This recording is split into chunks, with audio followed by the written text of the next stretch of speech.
We're at our Dempsey Avenue ADU project. I'm Armin Zamarodi from Material Design Build. This was a project where the homeowner reached out to us because they had the opportunity to add a new building to their property after an accessory dwelling unit, or ADU, ordinance was passed in Princeton several years ago. And they wanted to be able to age in place, to stay on their property and actually have their daughter, who's a local school teacher, move into their house. Ordinance kind of drove the design to a large degree in terms of where we could place it. The building has to be in the rear of the lot, and it cannot have a front door facing the street so that it pays deference to the main house and no one's confused about what the primary residence is on the property. The building is 900 square feet of interior space. The ordinance allows for an 800 square foot interior space, but you can add another 100 square feet for mechanical and storage, which we took advantage of. And it also offers the opportunity to have another 100 square feet for exterior space, which we put in the form of a breezeway. There was an existing garage on the property, the footprint of which is still here in the structural walls, an open 2-bay garage. We did have to lower the height of the roof because it exceeded 15 feet, and if you're building an ADU, you cannot have another accessory structure in the proximity that is 15 feet or taller. We left this area pretty much undisturbed during construction, which the homeowners now use as a vegetable garden and continue to use their compost pile that's tucked into the back. Everything fits back here. They are lucky to have access to the rear of the property vis-a-vis an alley off of a separate street. They have access to their garage here where we put an electrical vehicle charger, and we were able to preserve a smoke tree that you'll see in the front of the house, which was a real prized specimen for the homeowners, and I'm glad that it looks like that's surviving and thriving a year later.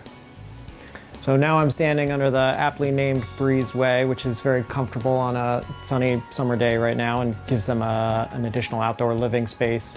The breezeway is built out of Doug fir for the primary structural components of it, with a tongue groove yellow pine ceiling. The siding is primarily horizontal corrugated metal, which was chosen for its aesthetic as well as its low maintenance. The exception to that is this area that is clad in western red cedar to give a variation in the exterior of the building and kind of welcome you in with a warmer tone. And we have these nice half-round decorative gutters around.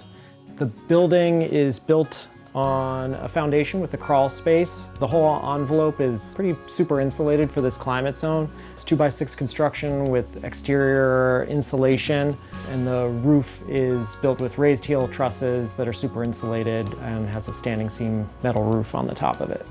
And then the real highlight for me is the windows and exterior doors of the project, which are from Austria. These are triple pane units, and they offer far superior insulation values as well as air tightness. As our excavator liked to say when he would close the door, it's like closing a bank vault door. It has a real resounding mechanism to it.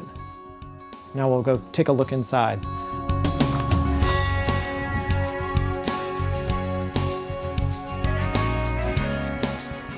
Now we are inside the building in what is a combination kitchen, living, and dining area. Some other features include a built-in bed nook. So in lieu of a second bedroom, there is a separate sleeping space that has some level of privacy inside the room as well.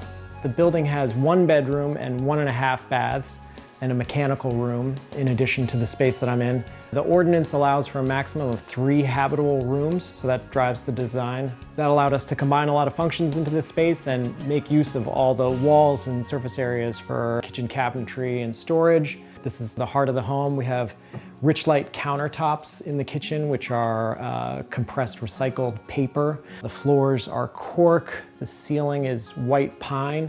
And most of the systems in the house are electric. It's heated and cooled by a ductless mini split system with 2 indoor heads. The cooktop is gas. This is one of our concessions to fossil fuels.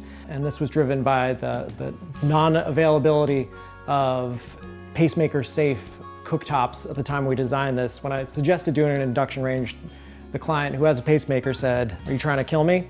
So we went with this, but now they might consider a different option in the future. But they love the kitchen. They host here constantly, and I think it gets the most use of any space in the building.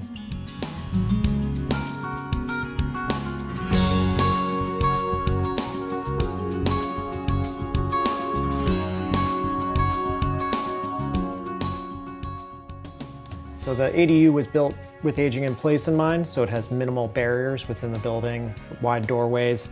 The bathroom is another example. It has just a simple threshold in here, but then there's no barriers inside the bathroom. It's one continuous wet room with a shower and a tub next to each other, what some people call a shub.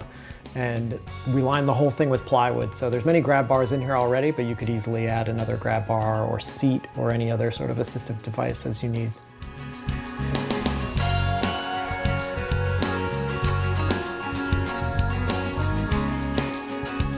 Now I'm standing at the front of the property, and because we covered up some ground in the back of the property with the ADU, we have to deal with the stormwater runoff that creates, which is channeled to the front of the property where there's a rain garden.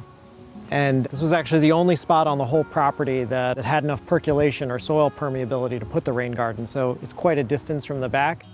And the other part of stormwater management is water collection, which is done through rain barrels on the far side of the property, which gives the homeowner water to use during the low rain months that we seem to have at the end of the summer, and keep the garden lush for plants that are great for pollinators and native fauna. And I'm happy to say that the clients are completely delighted with the project and email me and text me constantly to say how much they love it. And it is always a joy for us when we have clients who are receptive to sustainable building practices and who are on board from the get-go and can help us maximize the potential of a project like this.